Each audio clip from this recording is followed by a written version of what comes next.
안녕하세요. 저는 아이를 가져보려고 열심히 노력 중인 결혼 6년 차 여자입니다. 아이를 갖고 싶다고 생각한 건 얼마 전부터입니다. 그 전까지는 이런저런 일들로 그런 생각조차 갖지 못했었는데, 요즘 들어 가족의 소중함을 다시 한번 느끼면서 남편과 이세를 준비 중이에요. 저는 사실 가족의 소중함도 잘 모르고 자랐습니다. 저는 천의 고아였거든요.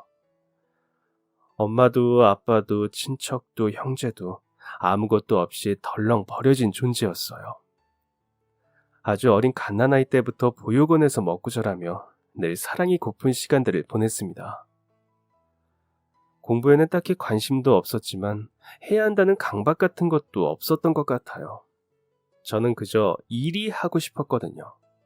그래서 고등학교 때는 독서실 아르바이트를 했습니다. 돈은 얼마 못 받았지만 조용히 용돈을 모을 수 있어서 좋은 곳이었어요.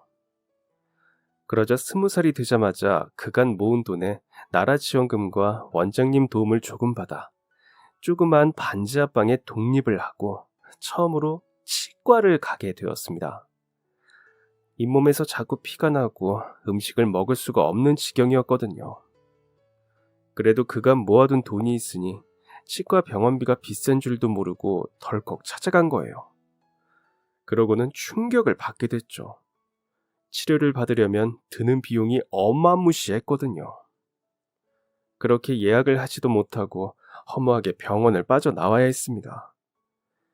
수중에 있던 돈을 세어보다가 얼른 일을 시작하고 취업을 해야겠다고 마음먹었어요. 아프긴 아팠지만 무조건 견뎌내자는 마음이었습니다. 그런데 그때 우연히 어느 식당의 아르바이트 공고를 보게 되었습니다.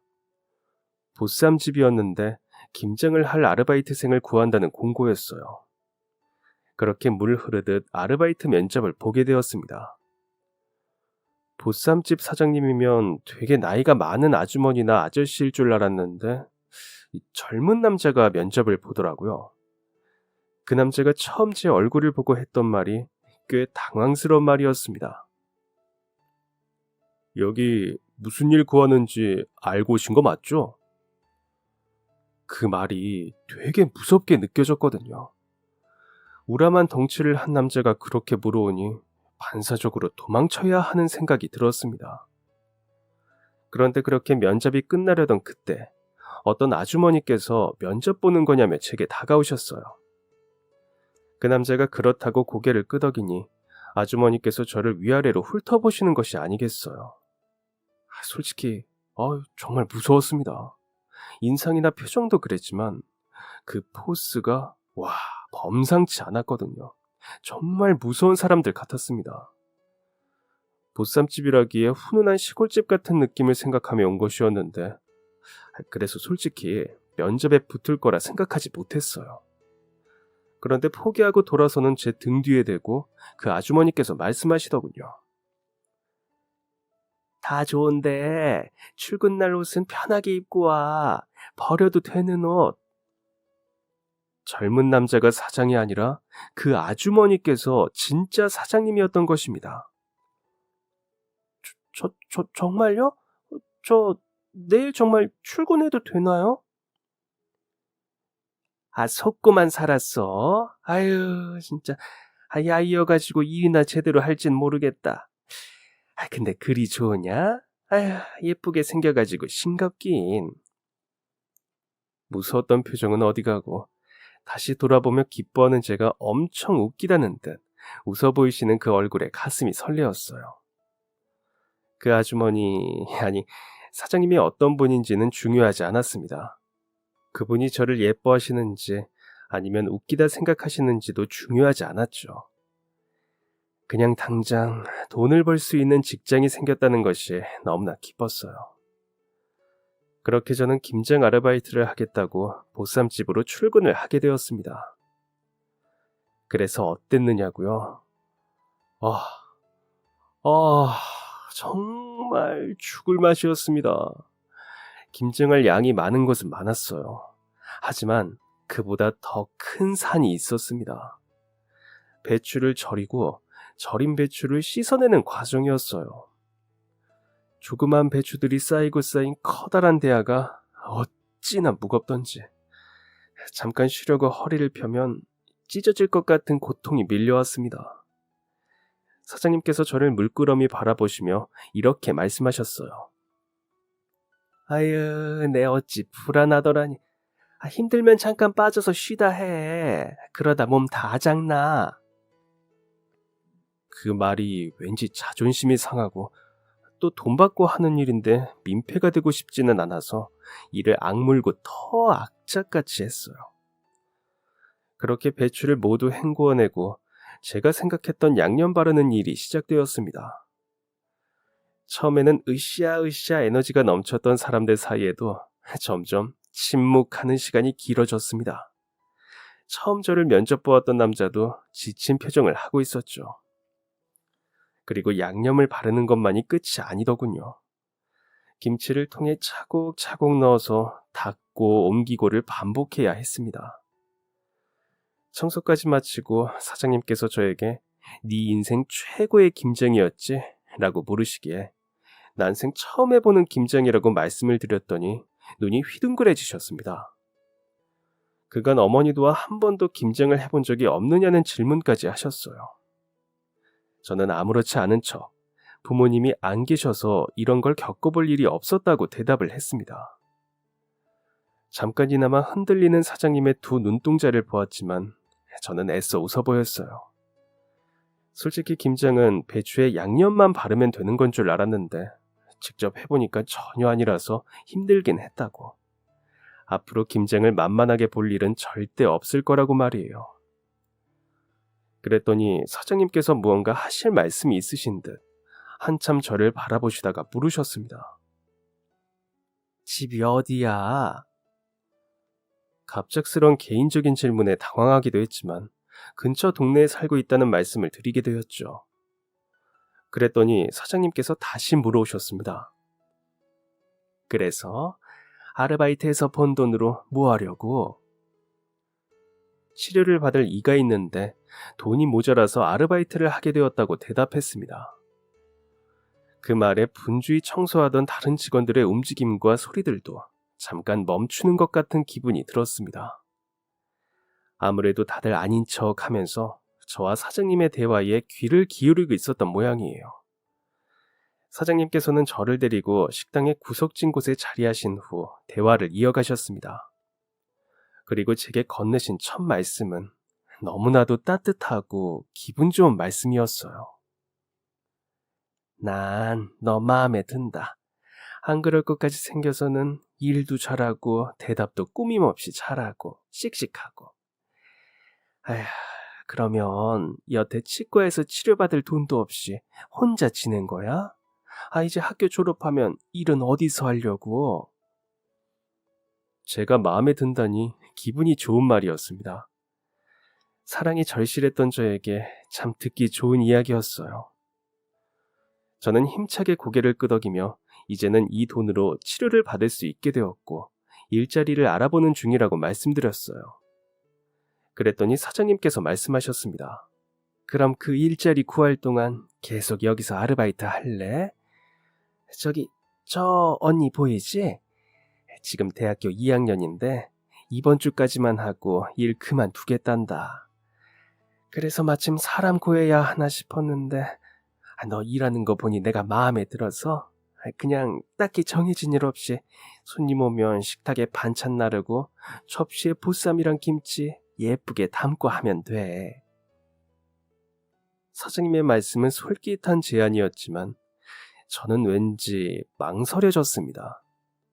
일을 하게 되더라도 공장 쪽 일을 알아보는 중이었기 때문에 꼭 아르바이트를 할 이유가 있을까 싶었습니다.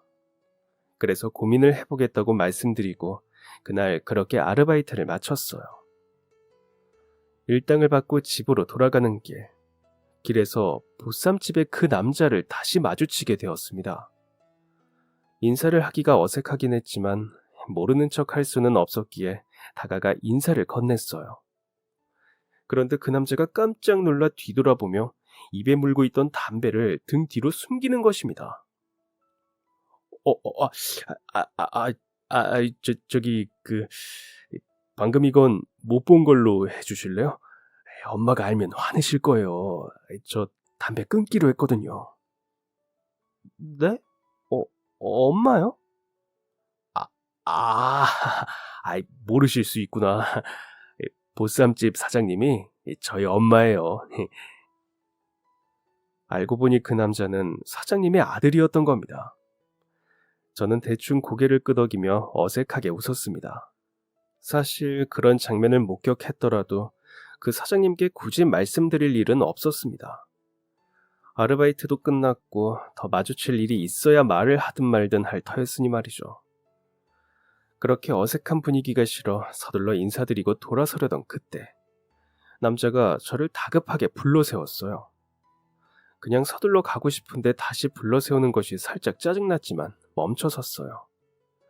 그리고 잠시 후 제 앞으로 불쑥 냄새 좋은 종이봉투 하나가 내밀어졌습니다. 이건 뇌물이에요. 그 안을 들여다보니 종이봉투 안에는 탐스러운 군고구마들이 들어있었습니다. 아무래도 그 구름 과자가 정말 1급 비밀인가 보다 싶은 생각이 들었습니다. 그리고는 갑자기 기분이 좋아지더라고요. 방금까지 짜증났던 마음이 눈 녹듯 사라졌어요. 아무래도 군고구마 냄새가 너무 좋아서였던 것 같습니다. 저는 그냥 땅 위에 아무렇게 퍼질러 앉으며 남자에게 말했어요. 아휴, 따뜻할 때 먹어야 맛있는데 같이 드실래요? 바닥에 아무렇게나 퍼질러 앉은 저를 당황스러운 눈으로 바라보던 남자는 뒤이어 어쩔 수 없다는 표정을 지으며 옆자리에 앉았습니다. 후에 알게 되었지만 그때 저의 행동이 당장 바닥에 같이 앉지 않으면 모든 사실을 폭로하겠다는 협박처럼 느껴졌었대요. 그렇게 앉아서 저희가 나눌 대화가 뭐 특별한 게 있었겠어요. 사장님의 이야기뿐이었습니다. 저는 그날 딱 하루 겪은 것이 전부였지만 그 남자에게는 평생을 함께한 사람의 이야기였겠죠. 왜 구름 과자를 숨기는 것이냐 묻는 제게 남자는 투덜거렸습니다. 몸에 나쁜 건 하지 말라고 그러시는 거죠 뭐. 에휴. 남자는 친화력이 좋아 금방 제게 말을 놓았어요. 저보다 4살이 많은 오빠였습니다. 4살이나 많은 오빠가 엄마 때문에 구름 과자를 몰래 펴야 한다며 뒤에서 투덜거리는 모습은 솔직히 하나도 어른스럽지 않았어요. 오히려 한심한 동생처럼 보였답니다. 그래서 저도 모르게 그냥 그 사장님 편을 들어본다는 게 그만 저의 이야기를 해버리게 되었습니다. 그래도 엄마 말을 들어야지. 나는 그런 잔소리 해줄, 몸 걱정해줄 엄마도 없는데 엄마가 있다는 건 큰 행운이고 축복이잖아. 근데 그걸 많은 사람들이 잘 모르는 것 같더라. 저의 이야기에 오빠가 당황해서 그대로 군고구마를 떨어뜨리며 굳어버리더라고요. 저는 그 모습을 보고 제가 더 당황해버렸죠. 왜 그런 말을 했을까 무척 후회했답니다. 당황하는 오빠에게 미안해서 서둘러 신경 쓸 것 없다고 둘러댔지만 어쩐지 자꾸 신경 쓰는 것 같은 느낌이 불편했어요. 그래서 말을 돌리려고 사장님께서 제게 말씀하셨던 아르바이트 자리에 대한 고민을 털어놓았습니다. 사실 해야 하는 게 맞는 거라고 답은 알고 있지만 고민이 되는 건 사실이라고 말이에요. 그랬더니 오빠가 어떤 답을 내려주었고 저는 그 이야기를 듣고 곧장 식당으로 달려가 사장님께 아르바이트를 시켜달라고 말씀드리게 되었습니다. 우리 엄마 직원이나 아르바이트 전부 학생들로만 받으셔. 엄마가 학생들한테 좀 유한 편이거든. 공부하면서 아르바이트 하러 온 애들은 정말 착하고 성실하다고 한 푼이라도 더 쥐어주고 싶어 하시고 대학 대신 돈 벌려고 무작정 식당 일 뛰어들었다는 어떤 누나한테는 가까이 지낼 방까지 구해주셨어. 젊은 사람들이 조금이라도 더 편하게 살았으면 하시는 거지. 도울 수 있는 선에서 많이 도와주시고 싶어 하시는 것 같아. 특히 딸들한테. 우리 엄마 5남 1녀의 첫째 딸로 태어나셔서 서러움도 많으셨고 하필 나 태어나고 나서 아버지 몸이 편찮게 되시면서 딸을 갖지도 못하셨거든. 그래서 지나가는 딸이든 손님으로 오는 딸이든 늘 유심히 보셔. 아마 너한테 그런 말씀 하셨던 것도 네가 어지간히 마음에 드셔서 그랬던 걸 거야. 그러니까 너도 그냥 즐겨보면 어때? 오빠의 말을 들어보니 사장님께도 무슨 사연이 있는 듯 했습니다. 딸을 가지고 싶었지만 가질 수 없는 상황이었나 봐요. 그리고 저는 사랑이 무엇인지 잘 모르는 아이였잖아요. 그래서 누가 관심이나 애정을 주려고 하면 잔뜩 긴장하기도 하고 낯설고 불편한 느낌에 인상을 찌푸리기도 하고. 그래서 얼마나 짧은 기간이 될지는 모르겠지만 한번 겪어보자는 생각이었습니다. 아르바이트에서 저한테 나쁠 것이 하나도 없었고 언제 구할 수 있을지 모르는 직장을 마냥 기다릴 수도 없는 게 현실이었으니까 좋은 사장님을 만났으니까 더 이상 망설이지 않기로 한 것이었습니다. 그렇게 저는 그 식당에서 무려 2년을 일했습니다. 분명 잠깐만 일하려고 했는데 일이 너무 편하고 또 사장님과 언니들이 너무 좋아서, 그리고 그 오빠가 좋아서 그만둘 수가 없었어요. 그러던 어느 날 주방에서 전화를 받으며 보쌈을 썰던 오빠가 작은 소리로 비명을 지르는 것이 들려왔어요. 하던 일을 내팽개치고 주방으로 달려갔을 땐 손에 피를 흘리고 있는 오빠를 볼 수 있었습니다. 그게 어찌나 화가 나던지 큰 소리를 내버리고 말았어요. 어머, 괜찮아? 많이 배웠잖아. 정신 안 차릴래? 전화 받으면서 칼을 들면 어쩌자는 거야? 순식간에 일어난 일이라 제 가슴도 쿵쿵대고 정신을 차리기 힘들었어요. 벌건 피를 그렇게 가까이서 본 것이 언제였는지, 학교 다니다 교문 앞에서 넘어져서 무릎이 까진 후로는 처음 보는 상처였습니다. 오빠는 아무 말도 못하고 제가 시키는 대로 지혈을 하기 시작했어요. 얼른 병원이라도 가야겠다는 생각에 오빠의 팔을 붙들고 주방을 나서려는데 입구에서 사장님이 저희를 바라보고 계셨습니다. 오빠가 다쳐서 병원에 좀 다녀오겠다고 말씀드리니 별다른 말씀 없이 알겠다고만 하시던 사장님. 하지만 다시 돌아왔을 땐 그런 사장님에게 단단히 찍혀버리고 말았어요. 너 혹시 우리 용훈이 좋아하니? 제가 불같이 화를 내면서도 두 눈에는 눈물이 그렁그렁했던 걸 사장님께서 보신 모양입니다. 보통 사이면 절대 그렇게 화를 낼 수가 없다고. 내가 본 네 표정은 분명 사랑하는 사람 때문에 속상할 때의 표정이었다고. 저를 다그치시던 사장님께 결국은 제 본심을 실토하게 되었습니다. 맞습니다. 잠깐 아르바이트나 하려던 곳에서 제가 2년 동안이나 떠나지 못하고 머무르게 된 가장 큰 이유. 그것은 용훈 오빠를 좋아하는 마음 때문이었습니다. 오빠조차도 눈치채지 못한 저의 감정을 사장님께서 먼저 눈치채신 것이었어요. 제 마음을 들켰다는 생각에 왜인지 모를 긴장이 되었어요. 싫어하시겠지라고 막연하게 생각했던 것 같습니다. 하지만 사장님의 입에서 나온 말은 아주 충격적이었습니다. 네가 좋아하는 마음만 있으면 되니까 너 우리 용훈이하고 결혼할래? 저는 그 말씀이 너무나 감사했지만 오빠의 마음을 확인하기 전이라 뭐라 대답을 드릴 수가 없는 상황이었어요. 그러다 결국 제가 먼저 고백을 하게 되었어요. 그림이 약간 쫓기듯 고백하는 모양새가 되긴 했지만 저도 그만큼 두렵고 초조하긴 했었거든요. 혹시나 제가 망설이는 사이에 오빠가 다른 여자를 만나기라도 하면 안 되니까 말이에요.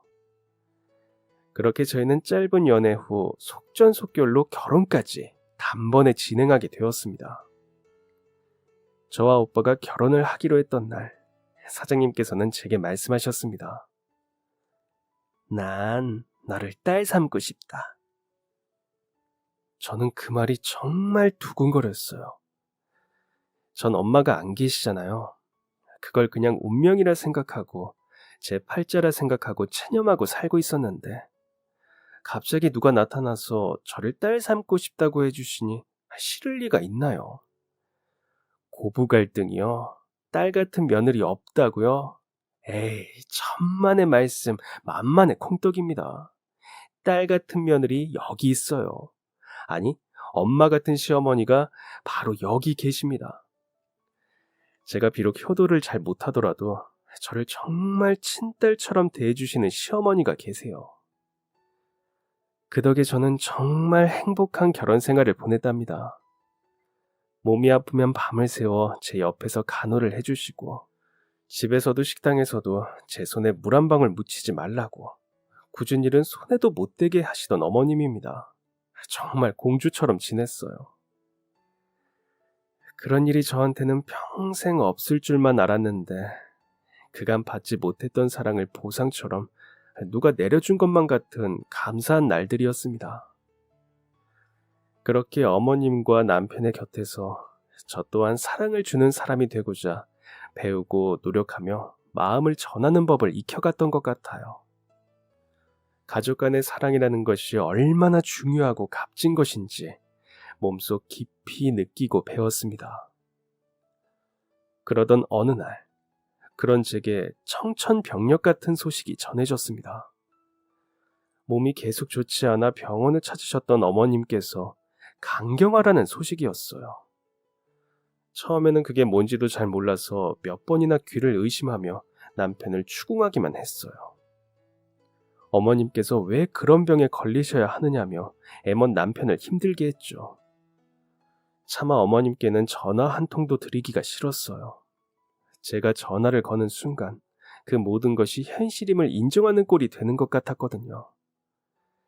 제가 부정하면 없던 일이 되지 않을까 하고 말도 안 되는 기대를 했던 겁니다. 그러다 남편을 통해 어머님께서 간이식을 받아야만 한다는 이야기를 전해 듣게 되었습니다. 하지만 아버님과 남편은 이미 검사조차 불가능한 조건이라고 말했죠. 그리고 그때 반가운 사실을 듣게 되었어요. 혈액형상 간이식이 가능한 사람이 바로 저였거든요. 저는 주저하지 않고 병원으로 달려갔습니다. 공여자 검사를 받고 싶다고 말이에요. 검사를 받으러 병원에 가는 길에도 검사를 받는 중에도 내내 속으로 기도했어요. 제발 나 아니면 이제 해줄 사람도 없는데 제발 내가 되어야 해. 그로부터 며칠 후 시어머니께서 제게 전화를 걸어오셨습니다. 병원에서 연락이 왔다고 말이에요. 어머님과는 실로 오랜만에 나누는 전화 통화였습니다. 어머님께서 간경화라는 사실을 알고 난 후부터는 식당은 저와 남편이 지키고 있었습니다. 저는 어머님의 병 소식을 듣고 전화를 한 통도 드리지도 찾아뵙지도 못한 나쁜 며느리였어요. 그 목소리를 오랜만에 들으니 울음이 왈칵 터져나올 것 같았지만 기다리는 소식이 있었기에 애써 꾹 눌러 참아야 했습니다. 하지만 제가 기다리는 소식은 전해지지 못했습니다. 저는 제가 공여자 조건에 적합하다는 소식이기를 간절히 기도했지만 어머님께서 전한 소식은 간 크기 때문에 간이식이 어렵다고 부적합이라는 결과가 나왔다는 소식이었습니다. 그 전화를 받고 얼마나 울었는지 몰라요.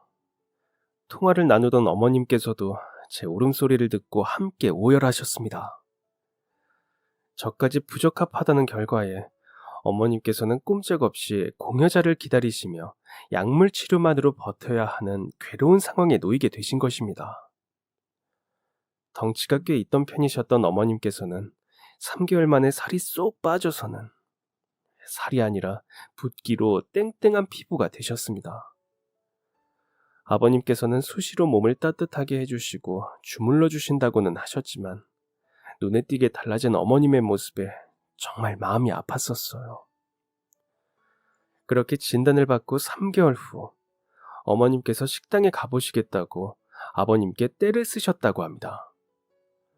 아버님은 어머니를 식당에 모셔다 주시고 남편과 함께 잠깐 시장을 가셨는데 그때 하필 어머님께서 쓰러지시게 되셨어요. 저는 직원들의 도움을 받아 곧장 어머님을 업고 병원으로 향했습니다. 그리고 그곳에서 믿기지 않는 현실과 직면하게 되었습니다. 환자분, 평상시에는 좀 어떠세요? 이식 수술은 쉬운 일이 아니다 보니까 설사 친가족이라고 해도 많은 분들이 결심했다가 다시 번복하는 일이 잦습니다. 그러니 며느리 입장에서는 결정하기 더 힘드시겠죠. 괜히 죄책감이 들어서 많이 힘드시죠? 너무 자책하지 마시고 옆에서 잘 챙겨주세요. 친자식들도 쉽게 결정하지 못하는 경우가 많은데 며느리가 검사 받아주기만 한 걸로도 환자분 많이 고마워하셨어요. 저도 많이 속상해요. 남이 보기엔 그냥 평범한 고부사일처럼 보일지 몰라도 정말 저를 딸처럼 대해주시던 엄마 같은 분이라서 만약 가능하다면 꼭 제가 이식해드리고 싶었는데 듣기로는 몸무게 차이가 나면 이식이 안 될지 모른다고 해서 저 일부러 어머님 몸무게 맞추려고 살도 찌웠거든요. 근데 이렇게 부적합 판정이 날 줄은 정말 속상해요. 제가 이식을 해드릴 수 없다는 결과를 듣고 누구에게 터놓고 말도 못하고 많이 힘들었어요. 그런데 제 이야기를 듣던 의사 선생님의 표정이 이상하게 변해갔습니다. 그리곤 쓰고 있던 안경을 고쳐 쓰고는 자퇴성 무언가를 재차 확인하며 제게 묻는 것입니다. 잠깐만요. 그 혹시 검사 결과를 잘못 알고 계시는 거 아닌가요? 부적합 판정은 나온 적이 없다고. 제 간이 아주 건강하고 문제가 없어서 간이식을 진행할 수 있는 결과가 나왔었다고 말입니다. 저는 눈앞의 현실이 믿어지지 않아 의사 선생님을 향해 여쭈었어요. 분명 지난번 검진 때 선생님께서 직접 저희 어머니께 부적합 판정이라고 말씀하지 않으셨냐고요. 선생님은 황당한 표정을 지었습니다. 결코 그런 말은 한 적이 없다고.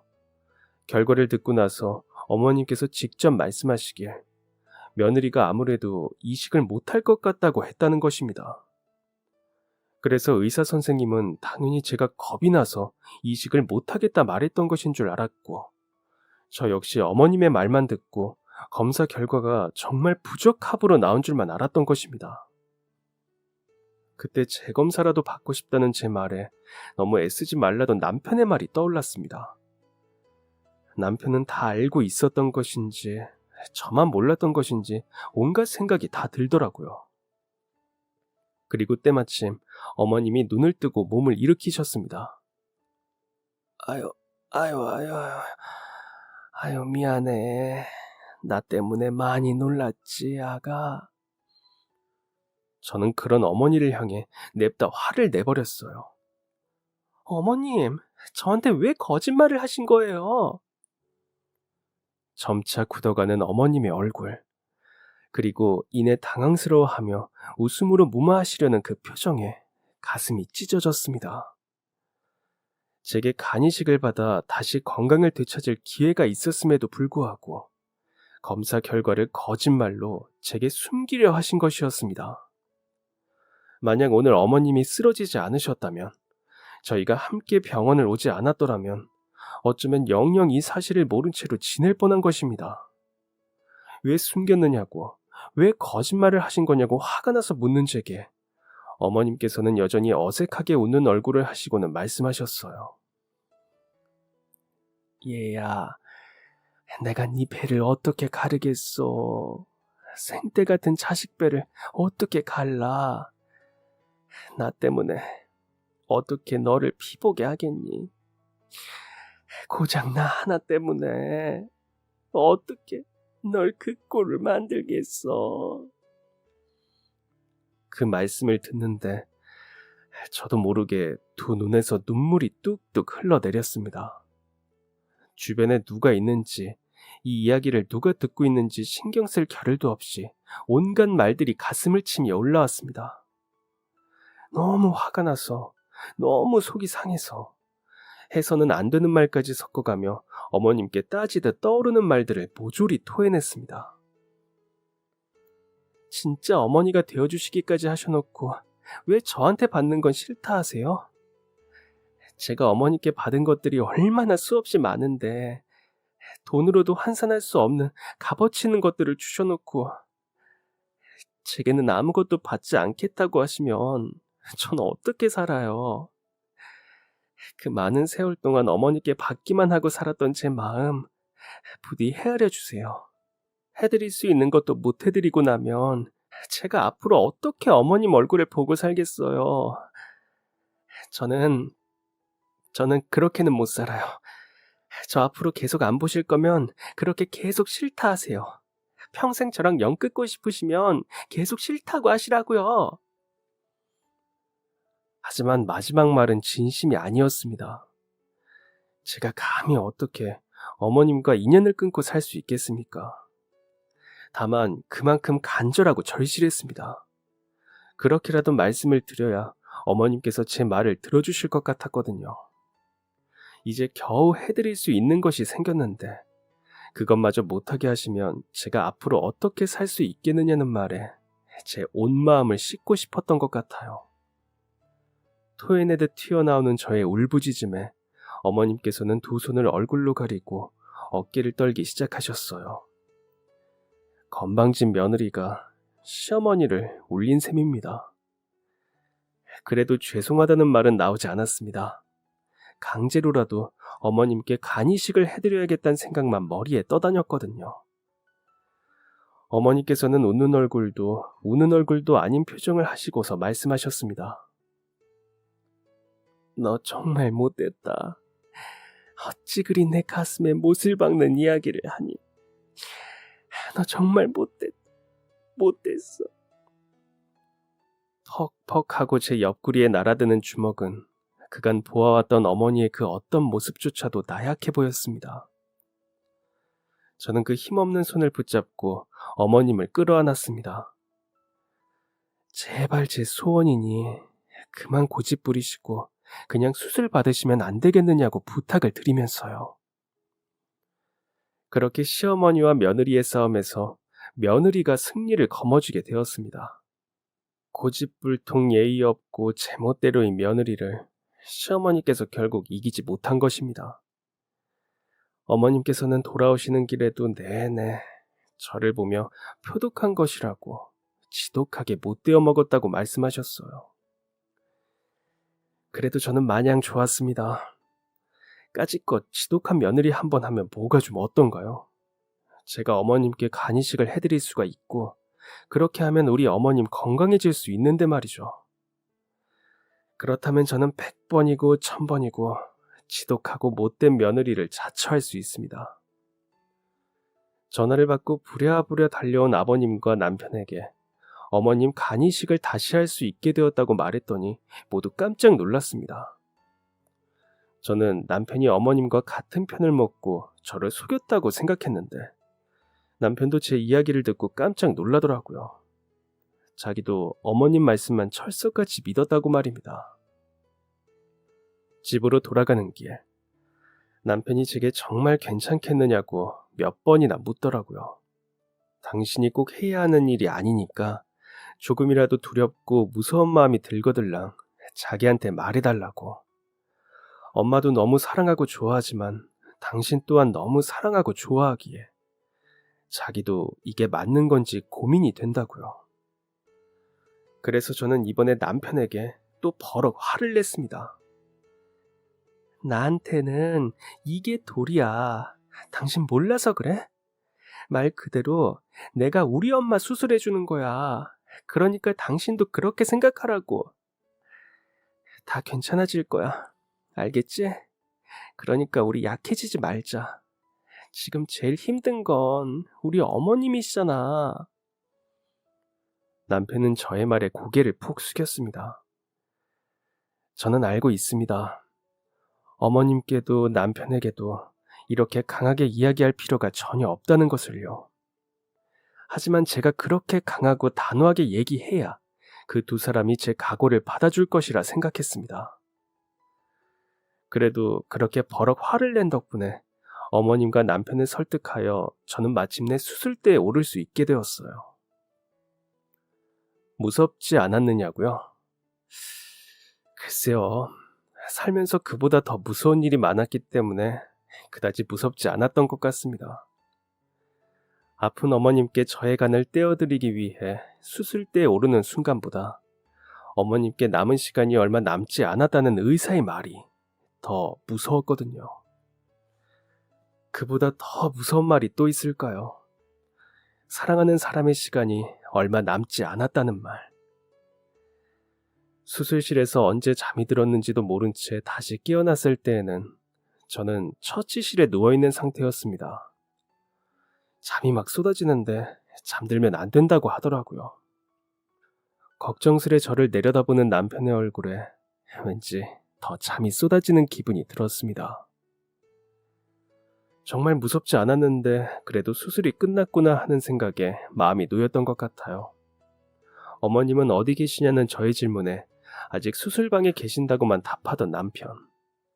무엇이 그리 서러운지 바보처럼 엉엉 울어대는 남편 덕분에 졸음을 겨우 참으며 2시간가량을 버텼습니다. 그러고 나니까 점점 몸이 아픈 것이 느껴지더라고요. 낑낑거리며 몸을 일으켜보려고 하는 제게 남편은 말했습니다. 근육까지도 가르며 들어갔기 때문에 많이 아플 거라고. 일어나고 싶거나 필요한 것이 있으면 자기한테 다 말하라고 말이에요. 에휴, 그 말을 5초만 빨리 좀 해주지.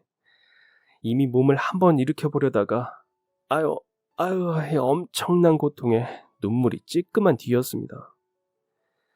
그렇게 지극정성인 남편의 간호를 받으며 손에 쥐고 있는 진통제 버튼으로 미친 듯한 고통을 참아보았어요.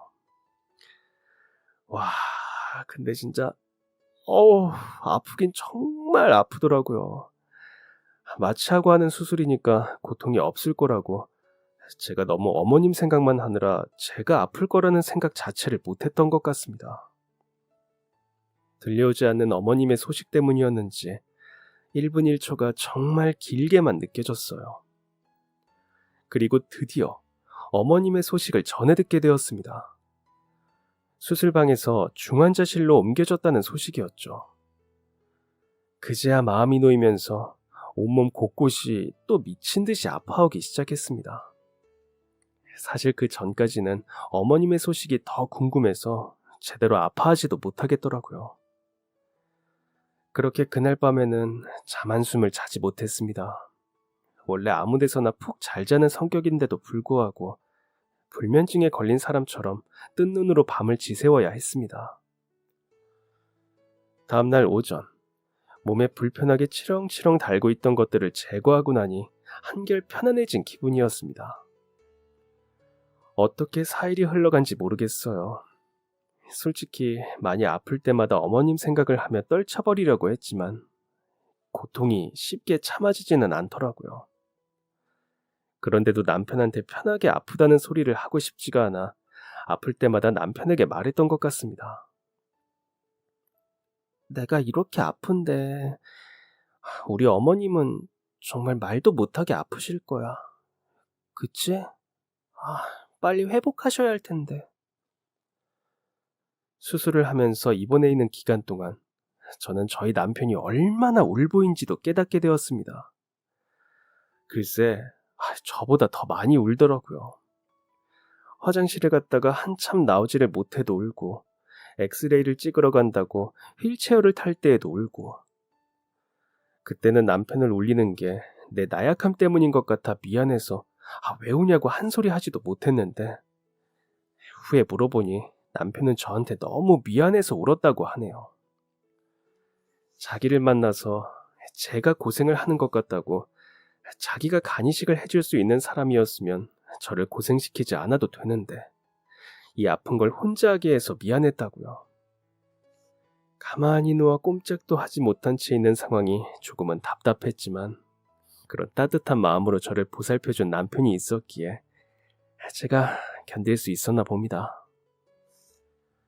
수술 후 6일이 지나고 나서야 저는 남편의 도움 없이 스스로 혼자 걷는 것이 가능해졌습니다. 물론 걷기 위한 도구에 의지했을 때에 한해서였지만 말이에요. 죽도 한 그릇을 다 비워낼 수 있을 정도로 제 스스로 느끼기에 몸이 아물어간다는 생각이 들었었어요.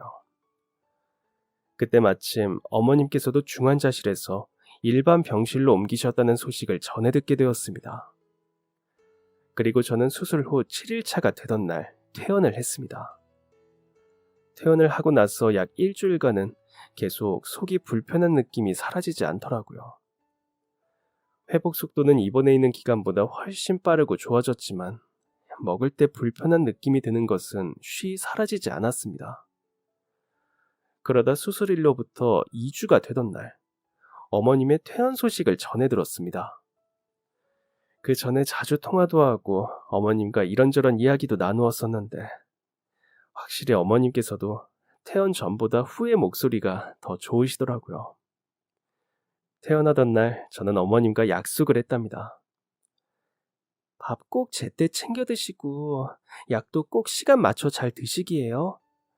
힘들고 아파도 밥 먹고 가볍게 운동하시는 거 절대 잊으시면 안 되고요. 그리고 아침에 일어나면 꼭 혈당 체크하시고요. 그렇게 1년이 지나고 가족들끼리 다 같이 모여 외식을 하다가 그때 이야기가 나왔습니다. 그때 제가 어머님께 그런 말씀을 드렸던 것 같아요. 사실 저 어머님 퇴원하시고부터도 걱정을 놓을 수가 없었다고. 혹시라도 약을 깜빡하시거나 한 끼라도 걸러 드실까봐 걱정이 됐었다고 말이에요. 옆에서 챙겨드릴 수 없는 게 너무 힘들었었다고. 그랬더니 옆에서 아버님께서 그러시더라고요. 막 참을 수 없이 웃음을 터뜨리면서 말이에요. 너희 엄마가 어디 그럴 사람으로 보이더냐? 엄마는 태어날 때부터 이미 목표가 뚜렷하게 있던 사람이야. 하루라도 빨리 몸 건강히 나아서 너한테 맛있는 거 해주고 싶어 했어. 누가 언제 어디가 아프고 어떻게 수술을 했는지 다 잊어버릴 정도로 건강해져서 예전처럼 너한테 맛있는 거 해주는 좋은 엄마로 돌아가고 싶다고. 그러려면 시간 딱 맞춰 밥 먹고 약 먹고 운동해야 한다고 너희 엄마가 그러더구나. 수진이 너 덕분에 엄마가 수술도 받을 수 있었고 수술 후에 몸 관리까지 잘 할 수 있게 됐다고 말이야. 아버님께서 그렇게 말씀하시니 어머님께서도 제가 항상 고맙다고 저를 안아주셨습니다. 그때가 수술로부터 1년이 흘렀던 때이니 감회가 정말 새롭더라고요.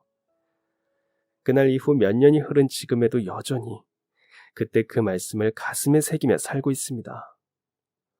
수술 전처럼 다시 함께 식당을 이끌어가고 있지만 일하는 시간보다 가족끼리 소중한 시간을 보내는 것에 중점을 맞추어 지내고 있어요. 사람 일이라는 건 참 모르는 것이더라고요. 술도 담배도 하지 않으시던 어머님께서 그렇게 편찮으신 후에 저희 가족은 서로를 더 생각하고 돈독하게 여기는 사이가 되었습니다. 저는 어머님께 간을 떼어드렸지만 전혀 문제없이 잘 지내고 있어요.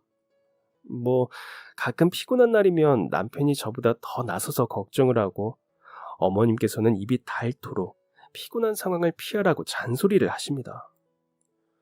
덕분에 집안일은 온통 남편의 몫이에요. 우리 아버님께서 남편에게 그렇게 명을 내리셨거든요. 남편에게 그걸 다 시키는 게 미안해서 가끔 제가 하겠다고 나서기라도 하면 남편이 불같이 화를 냅니다. 전 그런 대접을 받고 싶어서 수술을 했던 건 아니라고 남편에게 좋게 이야기도 해보았지만 그것도 그때뿐이더라고요. 그리고 최근 조금 늦었지만 남편과 저를 닮은 아이를 가져보면 어떨까 생각 중입니다.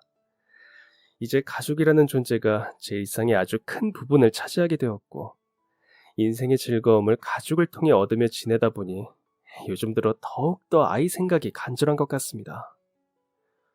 늘 아이를 가지는 것에 자신이 없었지만 이제는 저도 어머님을 보고 배워 아이에게 좋은 엄마가 되어줄 수 있을 것 같다는 자신감도 생겼고 말이에요.